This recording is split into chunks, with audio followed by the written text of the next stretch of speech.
मुत्तेमवार जी और सभी मेरे साथ अतुल जी और मेरे साथ आए भाई रुचिर गर्ग जी, सभी पत्रकार साथियों और अध्यक्ष हमारे दादाजी और इलेक्ट्रॉनिक मीडिया और प्रिंट मीडिया के सभी साथीगण।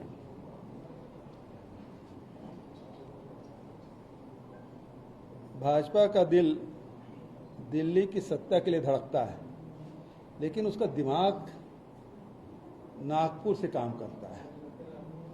इसलिए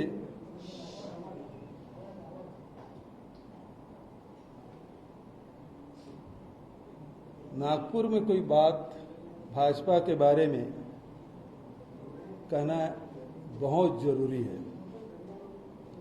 आप सब जानते हैं कि मोदी सरकार मायावी है। जब भी असली सवालों से, जनता के सवालों के बारे में, उनके मुद्दों के बारे में सवाल की जाती है तो मोदी सरकार जनता को इमोशनल ब्लैकमेलिंग चालू कर देती है। ऐसा भटका देती है कि अपने असली सवालों को भूल जाती है। सवालों को भटकाने से सवाल मिट नहीं जाते, बल्कि नासूर बनकर कसकते हैं और एक दिन फट पड़ते हैं। लेकिन अफसोस, इससे नुकसान केवल और केवल जनता को होती है। मोदी सरकार देश में लगातार माहौल ऐसे करती जा रही है कि लोगों का दम घुटने लगा है। किसानों को कानून की कड़ाई मार गई, व्यापारी को जीएसटी की भराई मार गई, नौजवानों को रोजगार की लड़ाई मार गई और कमजोर को दिखावे की भलाई मार गई। अच्छे दिन के सपने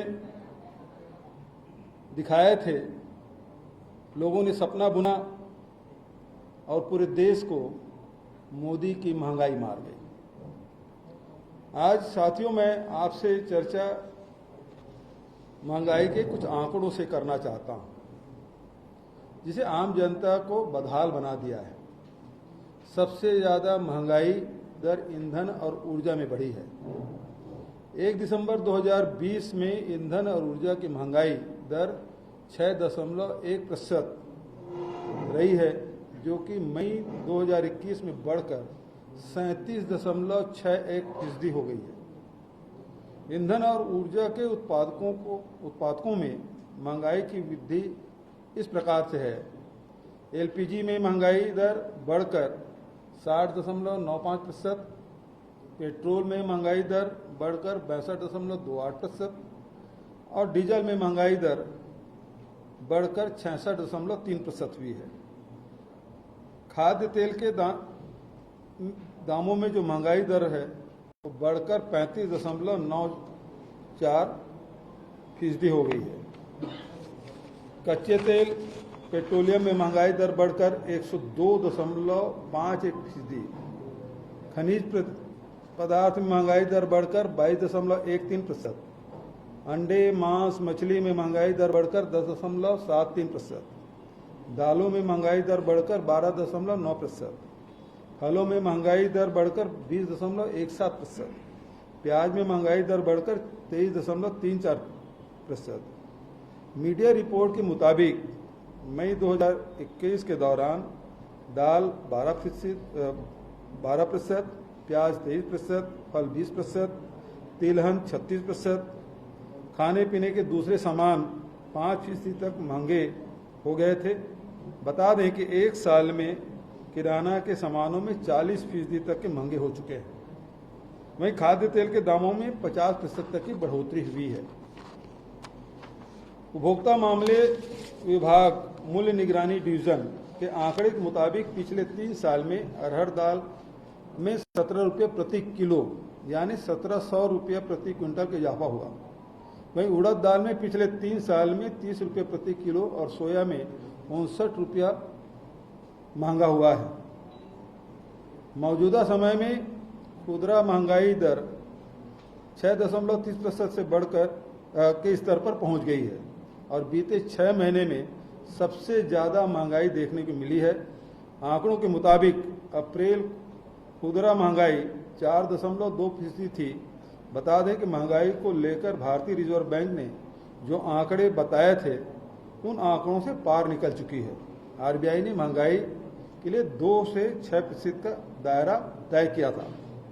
दोस्तों, मैं कहना चाहता हूं कि बीजेपी के नेतृत्व वाली केंद्र सरकार पूरी तरह नाकाम साबित हुई है। यह देश का दुर्भाग्य है। आज नकारा हर मोर्चे पर विफल और केवल कॉर्पोरेट हित की चिंता करने वाली सरकार बन के रह गई है।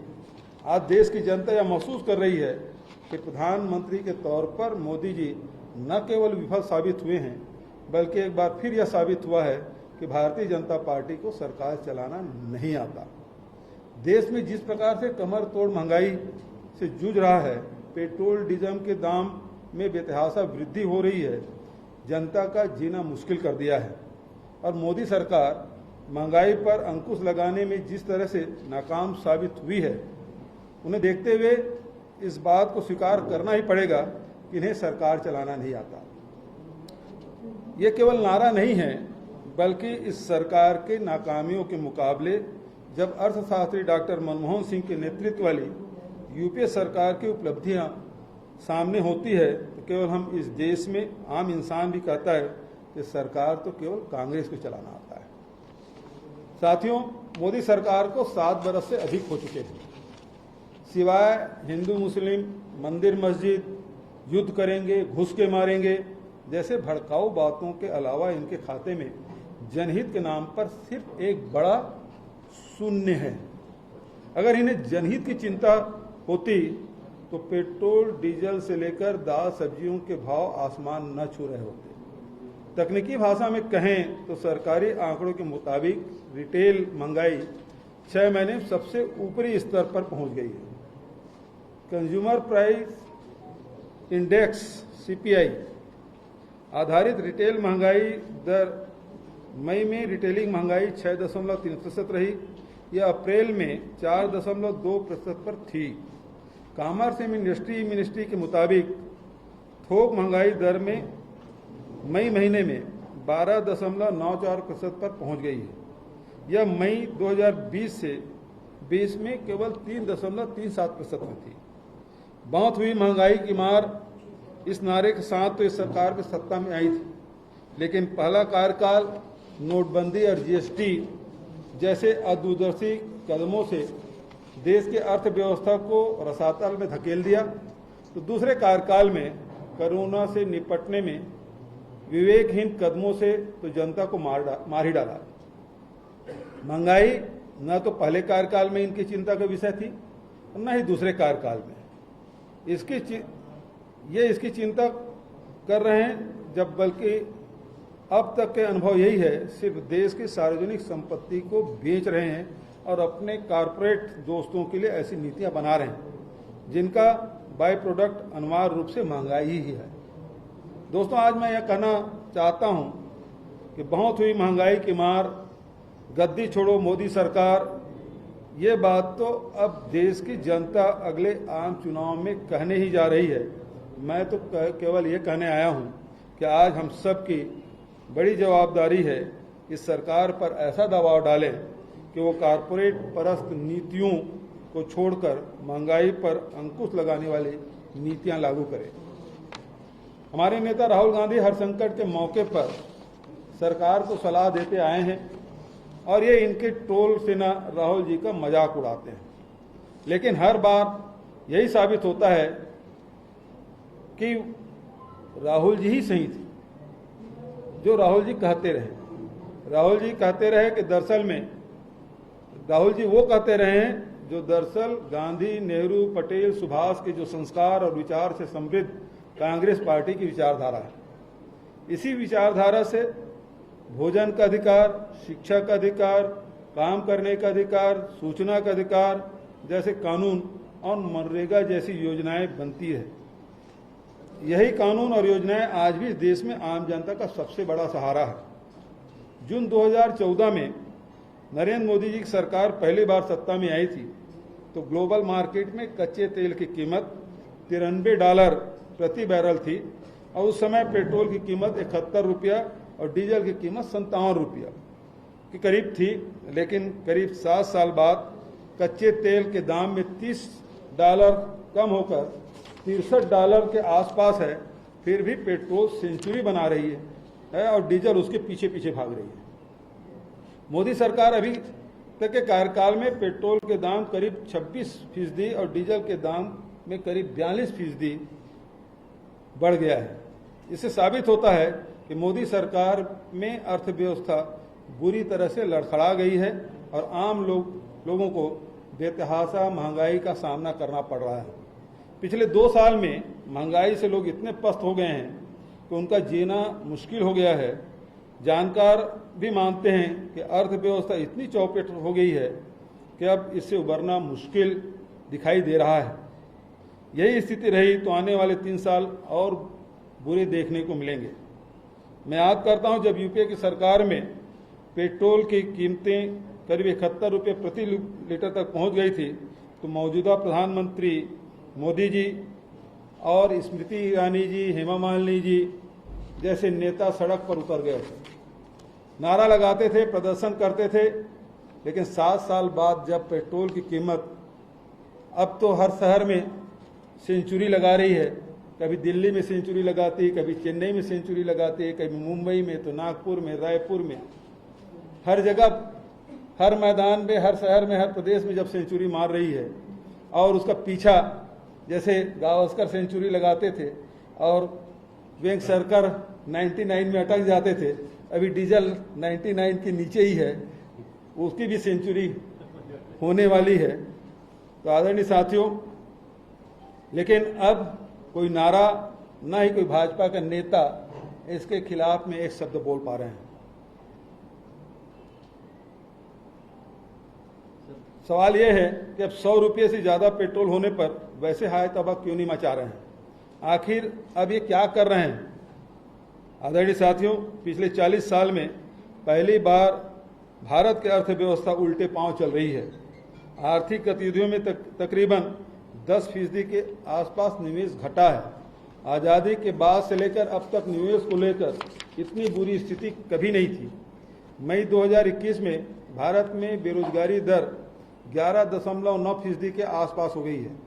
इतनी बड़ी बेरोजगारों की फौज भारत में आज़ादी के बाद से लेकर अब तक कभी नहीं देखी। आंकड़ों में देखा जाए तो तकरीबन 5 से 8 करोड़ लोग मौजूदा समय में बिना काम की जिंदगी जी रहे हैं, यानी लोगों के हाथ में पैसा नहीं है, लोगों के पास रोजगार नहीं है, लोग पहले से अधिक गरीब हो गए हैं।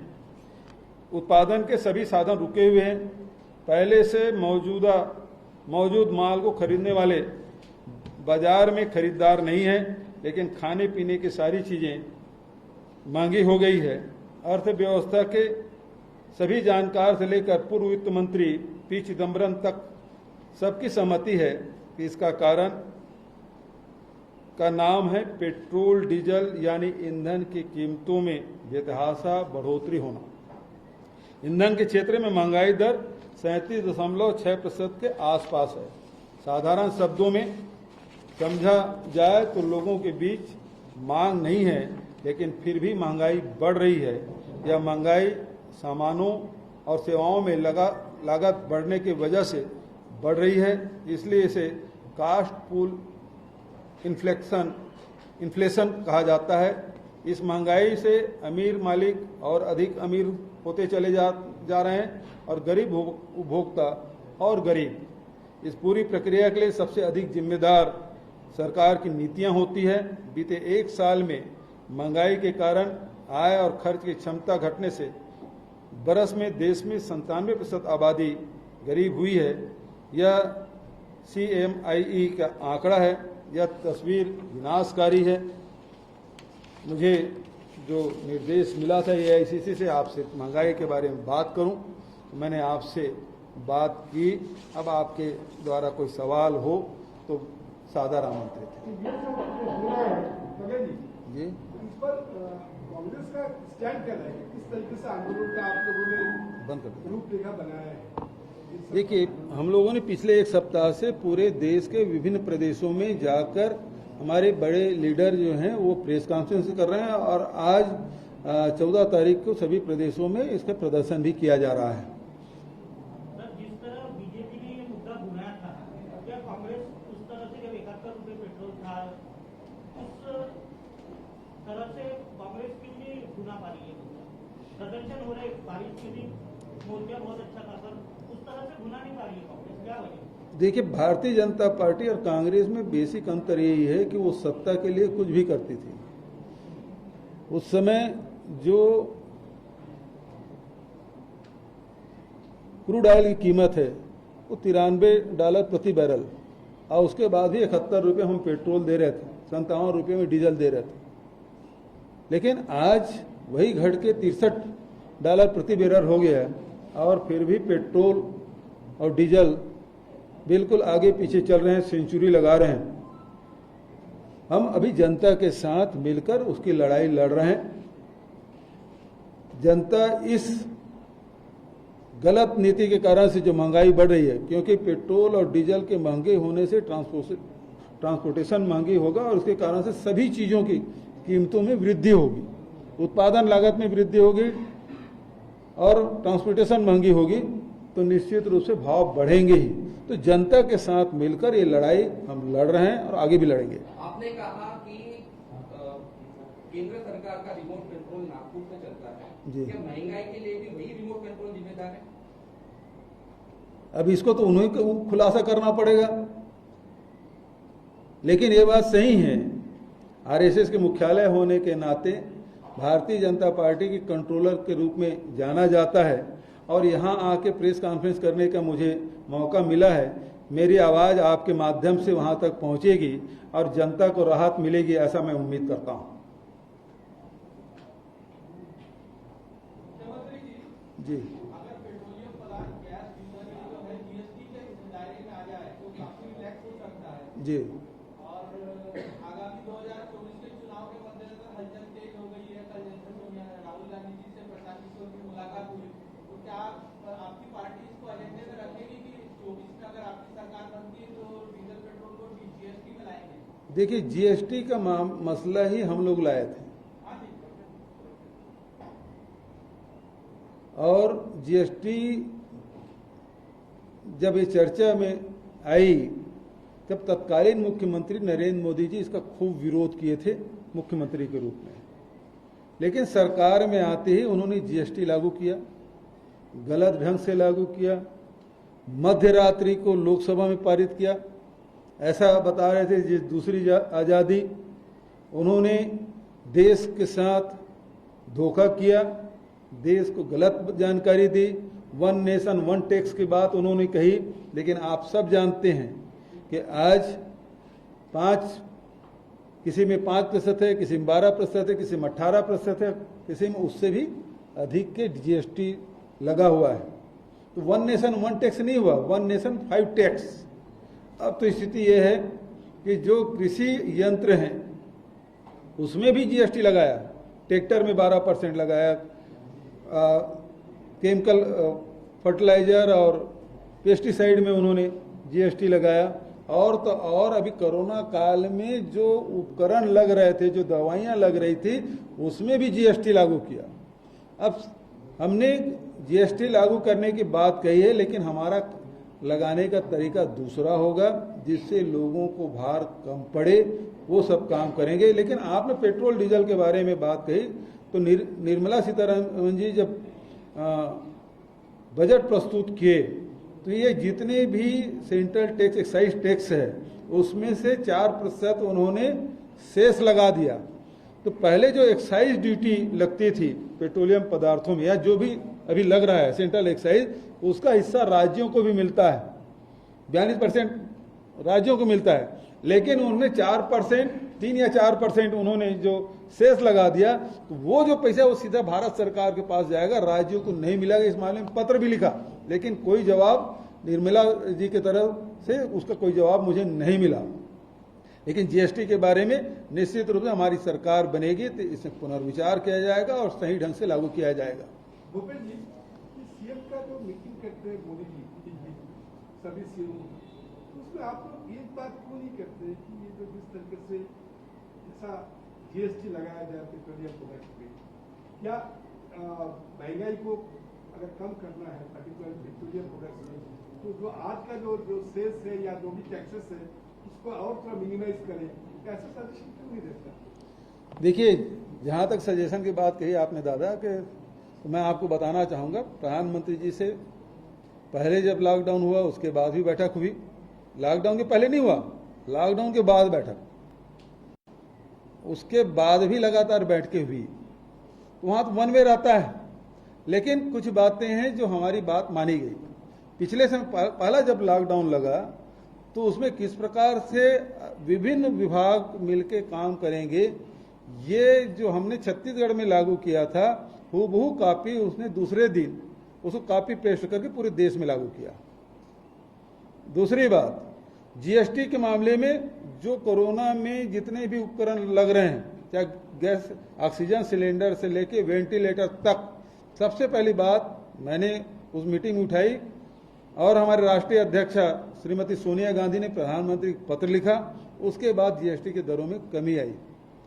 तीसरी बात, जो उस समय पिछले समय भी और इस समय भी, सबसे पहले पिछले लॉकडाउन के बाद छत्तीसगढ़ सरकार है सबसे पहले 3 महीने तक के जो आम जनता है उसको मुफ्त में अनाज देने की बात मैंने घोषणा की, हमारी छत्तीसगढ़ सरकार ने घोषणा की। उसके बाद भारत सरकार ने भी घोषणा की। इस साल भी ऐसा हुआ कि हम 2 महीने के लिए घोषित की, भारत सरकार ने भी 2 महीने घोषित की। तो ऐसा नहीं कि हमारी बात उस समय स्वीकार नहीं करते, लेकिन बाद में लागू वही करते हैं जो हम लोग कहते हैं। राहुल गांधी जी ने कहा कि ये नमस्ते ट्रंप वगैरह मत करिए, बहुत गंभीर संकट आने वाली देश में कोरोना की। उस समय तो बहुत हंसी मजाक में उड़ाया, लेकिन उसकी स्थिति देख लीजिए, बाद में वही करना पड़ा। राहुल जी ने फिर कहा कि ये जो लॉकडाउन अचानक आपने घोषित किया है, पूरे देश के लोग सड़कों में 10 करोड़ से अधिक लोग सड़कों पे आए हैं, कितने लोगों की जानें चली गई, कितने परिवार बिछड़ गए, रोजगार छीन गए, तो ये आर्थिक स्थिति में सुनामी आएगी। और हुआ यही। उस समय वो लोग ट्रोल किए, लेकिन बात मानी गई। आखिर में ये लोग जो उस समय जो नोटबंदी के समय अचानक प्रकट हुए मोदी जी 8 बजे रात को और बोले कि 12 बजे के बाद 500 और 1000 के नोट रद्दी, झटका दिया लोगों को। लेकिन हुआ क्या, उसी प्रकार से जीएसटी का मामला। तीसरा जो लॉकडाउन के समय बोले अचानक कि अब कल से लॉकडाउन पूरे देश में, लोग दिल्ली में सबसे पहले सड़कों में आए। और इस सेकंड स्ट्रेन में आपने देखा होगा कि राज्यों पे छोड़ा, जब देखे कि इससे बदनामी हो रही है, राज्यों पे छोड़ा गया और राज्यों ने सूचित कर, लोगों को सूचित करके उद्योगपतियों से, व्यापारियों से, सामाजिक संगठनों से बात करके जब लागू किया तो एक भी व्यक्ति सड़क में नहीं आया। तो ये अचानक झटका देने का काम जो उनका रहता है, तो अचानक आएंगे, प्रकट होंगे और कुछ घोषणा कर देंगे, पूरे देश में हलचल मच जाएगी। तो ये जो प्रवृत्ति है उसके कारण देश को बहुत नुकसान हुआ।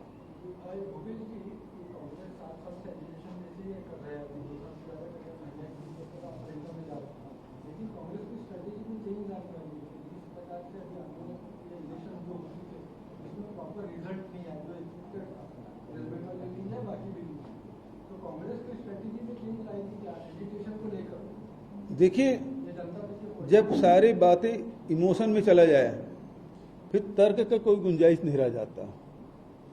हम लोगों ने उस समय न्याय की बात की थी, राहुल जी ने न्याय की बात कही थी, आम जनता के जेब में पैसा डालने का काम की बात उन्होंने कही थी। लेकिन उस समय पुलवामा घटना घटी और सारे देश इमोशन में चला गया।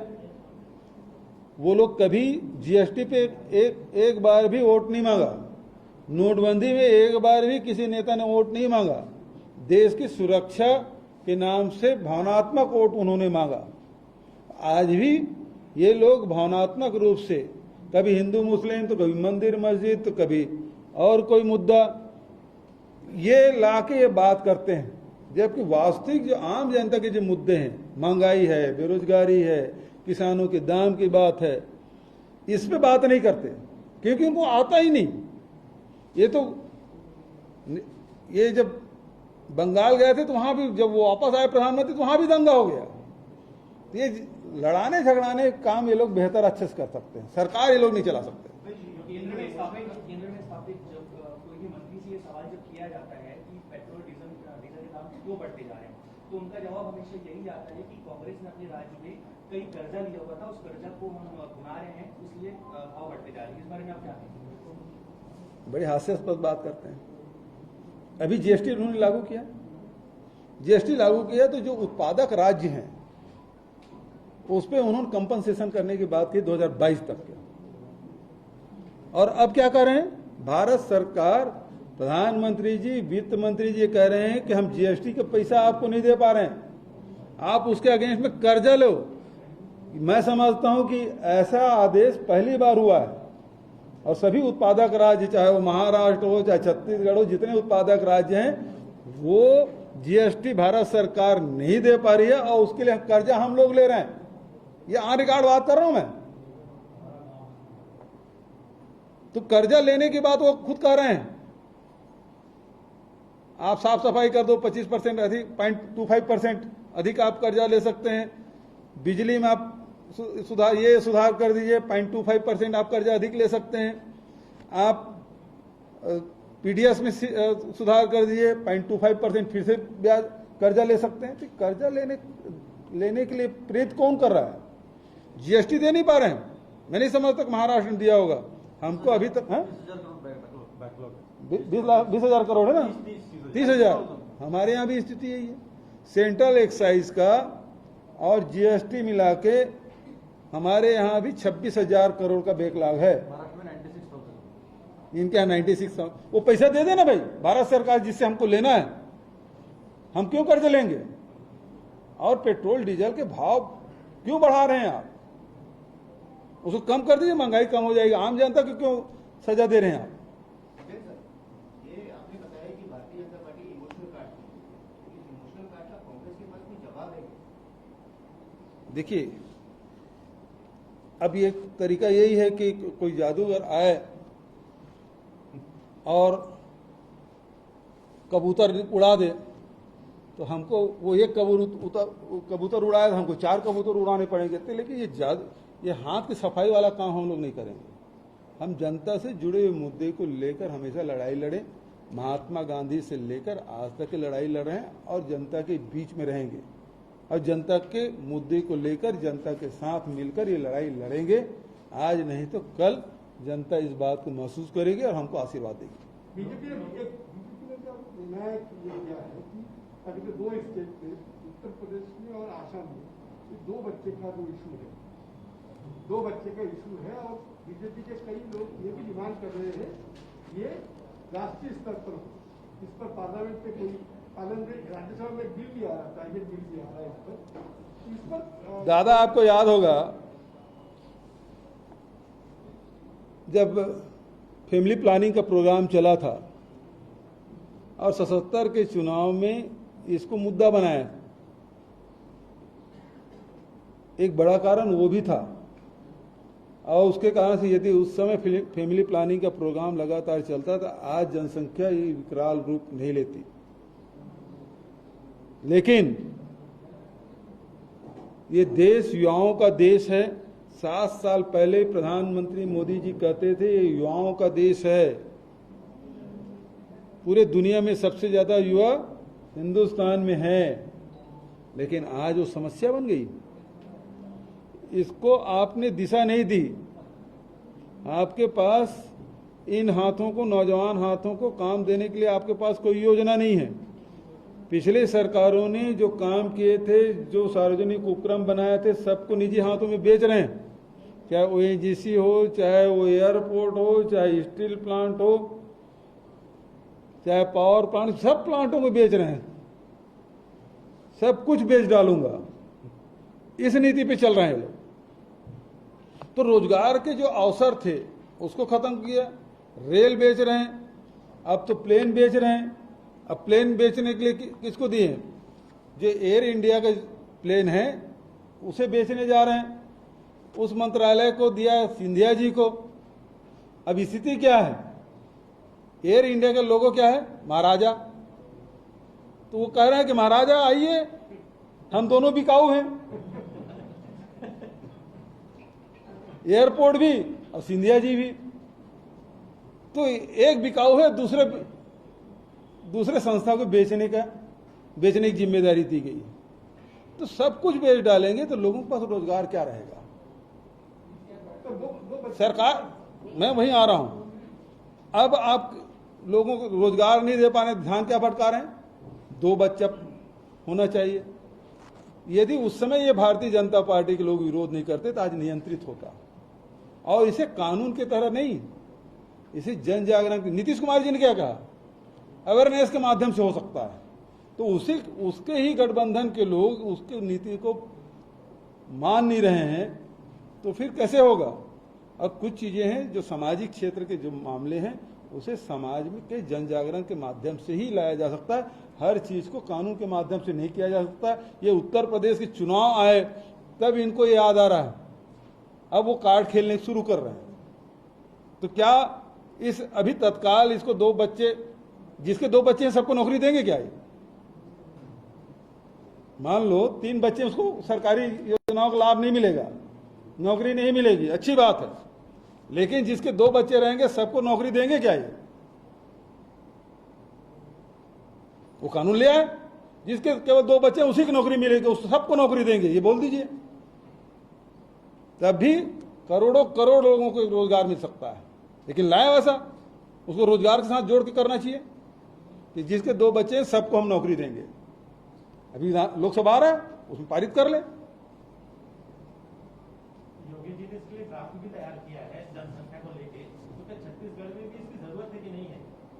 देखिए, सबसे आदर्श स्थिति हमारी छत्तीसगढ़ में है। 1,35,000 वर्ग किलोमीटर में हमारी जनसंख्या 2,80,00,000। 1 वर्ग किलोमीटर में जितनी जनसंख्या होनी चाहिए आदर्श स्थिति, वो हमारे छत्तीसगढ़ में है। हमारे यहाँ लैंगिक अनुपात भी बहुत बढ़िया है। केरल के बाद यदि लैंगिक अनुपात सबसे बढ़िया है तो छत्तीसगढ़ में हमारे प्रति वर्ग किलोमीटर जितने लोग होना चाहिए वो हमारे छत्तीसगढ़ में। हमें इसकी जरूरत नहीं है। छत्तीसगढ़ में इस कानून की जरूरत नहीं है, लेकिन गोकशी का मामला बात करते हैं तो सबसे ज्यादा मामले छत्तीसगढ़ में होते हैं। ऐसे में असम में जो गोकशी के विरुद्ध में जो कानून बना है, संरक्षण कानून गोकशी का, तो वो छत्तीसगढ़ में होना चाहिए, ऐसा आपको नहीं लगता? ये आपने कैसे कह दिया मैडम कि सबसे ज्यादा गोकशी छत्तीसगढ़ में होता है? सर, होती है। देखिए, मध्य प्रदेश के समय में गौ हत्या में प्रतिबंध लगा था, हमारी सरकार के समय लगाया था, भारतीय जनता पार्टी ने लगाया था। और पूरे जब 2000 में हमारी सरकार बनी तो सारे नियमों का अनुकूलन छत्तीसगढ़ में हो चुका है। और हमारे यहाँ गोधन न्याय योजना लागू है। हमने यो योजना लागू की, जो गोबर बेचेगा उसको भी 2 रुपए किलो मिलेगा प्रति किलो के हिसाब से। तो हमारे गौ हत्या क्यों होगी? जब गोबर से पैसा मिलने लगेगा तो मवेशी बचा कर रखेंगे। ये इन लोगों की नीति कारण से तो पूरे किसानों को खेती करना मुश्किल हो गया। यूपी में किसान लोग रात रात भर जागते हैं अपने फसल बचाने के लिए। वहाँ मवेशी एक बड़ा मुद्दा बन गया है, जिसको हम गौ माता कहते हैं और जिसको हम पूछते हैं। आज वो समस्या बन के रह गई है। भारतीय जनता पार्टी शासन में यही तो मुश्किल है। जो हमारी ताकत है वो कमजोरी बन गई। जो पशुधन हमारी ताकत थी, अब वो कमजोरी। हिंदुस्तान के नौजवान हमारी ताकत, अब वो कमजोरी समस्या बन गई। तो आप उस प्रकार से नीति बना ही नहीं रहे, जिसके चलते ये हो रहा है। ठीक है मैडम? महाराष्ट्र में कांग्रेस राष्ट्रवादी सेना का सरकार है, यहाँ पर ईडी का बहुत बड़ा जी, ईडी का बहुत बड़ा प्रेशर है। राजस्थान में भी कांग्रेस की सरकार है, वहाँ पर ईडी की कुछ वो ईडी मध्य प्रदेश में नहीं जाएगी, छत्तीसगढ़ में ऐसा वो ईडी हरियाणा में नहीं जाएगी, वो ईडी यूपी में नहीं जाएगी, वो ईडी भारतीय जनता पार्टी शासित राज्यों में नहीं जाएगी। चाहे ईडी हो, चाहे सीबीआई हो, चाहे आईटी हो, ये सारे रेड वहीं पड़ेंगे जहां गैर भाजपा शासित राज्य हैं। तो ये जितने भी एजेंसियां हैं उसका दुरुपयोग कर रहे हैं। जैसे एक समय कहा जाता था पाकिस्तान में 11 प्लेयर नहीं खेलते क्रिकेट में, 2 उसके एम्पायर भी खेलते हैं, 13 खिलाड़ी खेलते हैं। तो उसी प्रकार से आज स्थिति ये है कि भारतीय जनता पार्टी अकेले नहीं लड़ती, बल्कि उसके साथ साथ एक आईटी पार्टी, एक ईडी पार्टी, एक सीबीआई पार्टी ये भी लड़ती है। बहुत बहुत धन्यवाद। बस हो गया, धन्यवाद।